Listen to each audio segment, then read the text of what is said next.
দেখো এখানে কি লিখে রেখেছি বলো তো, মায়ে ঝিয়ে ঝগড়া করে, পিতা পুত্রে কাজ করে। এই যে দুটো বাক্য, এই দুটো বাক্যর মধ্যে মিল বা অমিল কোথায়? মিল হচ্ছে মায়ে ঝিয়ে ঝগড়া করে, মানে মা আর ঝি এদের মধ্যে কোনো মিল নেই, সম্পর্কের মধ্যে একটা অশান্তির ভাব আছে। আর দেখো পিতা পুত্রে কাজ করে, পিতা পুত্রে কখন কাজ করে? পিতা পুত্রে যখন তাদের মধ্যে একটা ভালো সম্পর্ক থাকে, একসাথে তারা কাজ করে। তাহলে এই দুটো বাক্যের মধ্যে কটা কর্তা কর্তা আছে বলো তো? এই যে মা আর ঝি, দুটো কর্তা আছে না? এই যে দুটো কর্তা আছে, এরা কি করছে? ঝগড়া করছে, তার মানে এদের মধ্যে মিল নেই। তাহলে এই যে দুটো কর্তা আছে একটা বাক্যের মধ্যে, দুটো কর্তার মধ্যে কোনো রকম মিল নেই, একটা যুদ্ধ যুদ্ধ ভাব, একটা ঝগড়া ঝগড়া ভাব। এই কর্তাগুলোকে কি বলে বলো তো? ব্যতিহার কর্তা। এই কর্তাগুলোকে বলে ব্যতিহার কর্তা। পরেরটা বলছি। প্রিয় শিক্ষার্থী, কেমন আছো তোমরা সব? আশা করি ভালো আছো। বাংলা ব্যাকরণ বিধি চ্যানেলে তোমাদেরকে স্বাগত। আর এই চ্যানেলটাই সপ্তাহে যারা সাবস্ক্রাইব করেছো তাদেরকে অসংখ্য ধন্যবাদ, এবং যারা সাবস্ক্রাইব করোনি তাদেরকেও ধন্যবাদ। তোমরা ভিডিওগুলো দেখছো কিন্তু সাবস্ক্রাইব করোনি। তোমরা ব্যাকরণে অনেক সময় অনীহা থাকে, ব্যাকরণটাকে খুব সহজ করে শেখার জন্য আমি এই চ্যানেলটা তৈরি করেছি। তোমাদের রেসপন্স দেখে আমি খুবই ভালো লাগছে আমার। তো চলো আজকে দেখো, আমি এর আগের দিন কর্তা, কর্ম এবং ক্রিয়া নিয়ে আলোচনা করেছিলাম, এবং কর্ম এবং ক্রিয়া তোমরা তো জানো। আর কর্তার ব্যাপারে বলবো, কর্তার কিন্তু আগে বলো কর্তা কাকে বলে? কর্তা হচ্ছে যে কাজ করে তাকে বলা হয় কর্তা। এইবার এটা তো সহজ করে বোঝানো গেল, কিন্তু কর্তা আবার অনেক রকম হতে পারে। এর আগের দিন আমি তিনটে কর্তা সম্পর্কে বলেছি: প্রযোজ্য কর্তা, প্রযোজক কর্তা, এবং আর হচ্ছে সমধাতুজ কর্তা।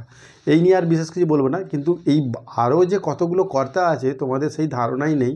তোমরা আস্তে আস্তে শিখলে পারে এগুলো কিন্তু খুব সহজভাবে বুঝে বুঝে শিখে নিতে পারবে, কোনো দিন কিন্তু ভুলবে না।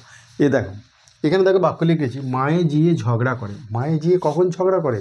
তাদের মধ্যে সম্পর্কে একটা অশান্তি চললে, সম্পর্ক ভালো না থাকলে পারে, তখন তারা ঝগড়া করে।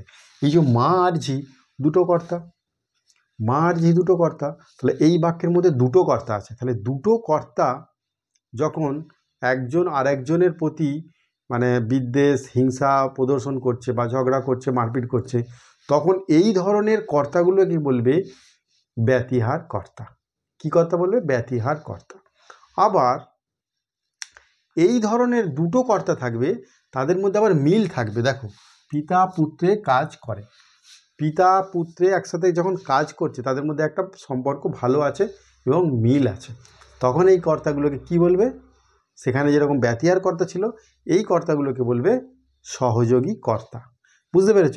এবার দেখো এই যে ব্যতিহার কর্তা, যেমন ধরো পণ্ডিতে পণ্ডিতে তর্ক করে, যেমন ব্যতিহার কর্তার অনেক রকম উদাহরণ আছে। তোমরা যেমন দেখো, পণ্ডিতে পণ্ডিতে তর্ক করে, রাজায় রাজায় যুদ্ধ হয়, এই সব ধরনের, মানে এইগুলো যখন কোনো একজন আরেকজনের প্রতি বিরোধ প্রদর্শন করবে, তখন কিন্তু এটা ব্যতিহার কর্তা হয়ে যাবে।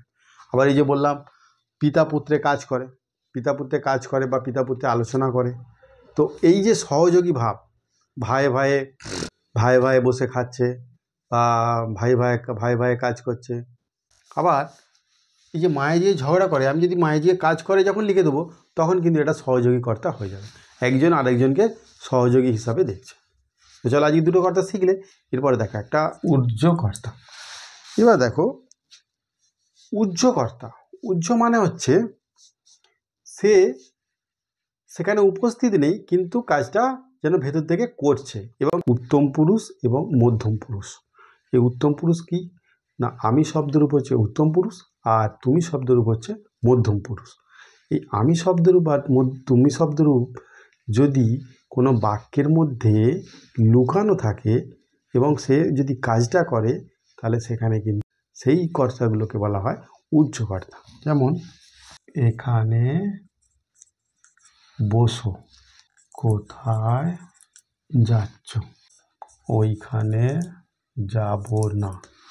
এই বাক্যগুলোর মধ্যে দেখো, এইখানে বসো, এখানে বসো, এইখানে বসো হচ্ছে, এখানে বসো, এখানে বসোটা হচ্ছে, তাহলে এখানে যদি কর্তা হয় তাহলে কি করতে হবে? তাহলে এখানে তাহলে তুমি লিখতে হবে, তুমি এখানে বসো বা তোমরা এখানে বসো। কোথায় যাচ্ছ? তাহলে তোমরা বা তুমি বা কোথায় যাচ্ছ, তোমরা কোথায় যাচ্ছ।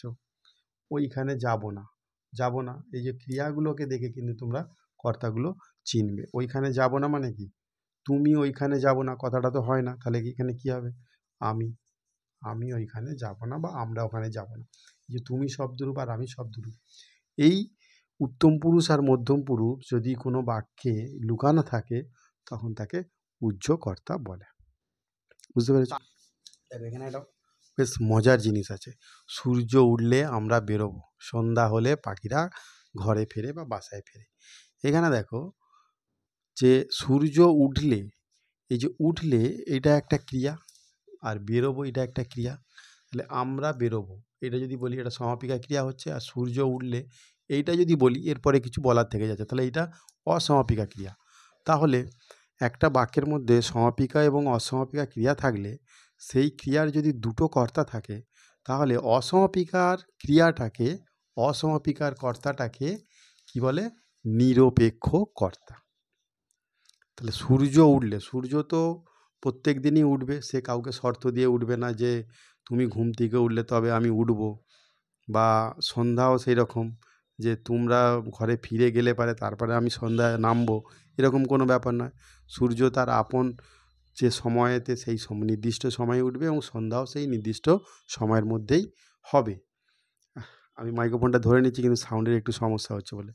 তো যাই হোক, এই যে কর্তাগুলোকে অসমাপিকা ক্রিয়ার, এই যে অসমাপিকার কর্তাগুলোকে বলে হচ্ছে নিরপেক্ষ কর্তা। কেন নিরপেক্ষ কর্তা? কারণ এরা কারো উপরে নির্ভর করে না, কাউকে সাপোর্ট করে না, কাউকে সমর্থন বা কারো পক্ষে কথা বলে না। সে তার আপন নির্দিষ্ট সময়েতেই সন্ধ্যা হয়, আপন নির্দিষ্ট সময়েতেই সকাল হয়। তো এই জন্য এদেরকে বলা হয় নিরপেক্ষ কর্তা। আশা করি বুঝতে পেরেছো। ভিডিওটা যদি ভালো লেগে থাকে তাহলে অবশ্যই একটু লাইক কমেন্টস করে দিও, আর সাবস্ক্রাইব করে রাখলে পরে বাংলা ব্যাকরণ ভিত্তিক সমস্ত তথ্য তোমরা এখানে পেয়ে যাবে। এবং সামনে মাধ্যমিক পরীক্ষা, উচ্চ মাধ্যমিক পরীক্ষা এবং বিভিন্ন চাকরিমুখীর পরীক্ষাগুলোতে যে সমস্ত ব্যাকরণগুলো আসে সেইগুলো কিন্তু তোমরা এখান থেকেই শিখতে পারবে। আর ব্যাকরণ ছাড়াও দেশ বিদেশের বিভিন্ন খবরাখবর কিন্তু কারেন্ট অ্যাফেয়ার হিসাবে এই চ্যানেলে আমি কিন্তু আলোচনা করে থাকি। তোমরা চ্যানেলটা সাবস্ক্রাইব করে রাখলে পারে অনেক কিছু শিখতে পারবে। থ্যাংক ইউ, ভালো থেকো সবাই।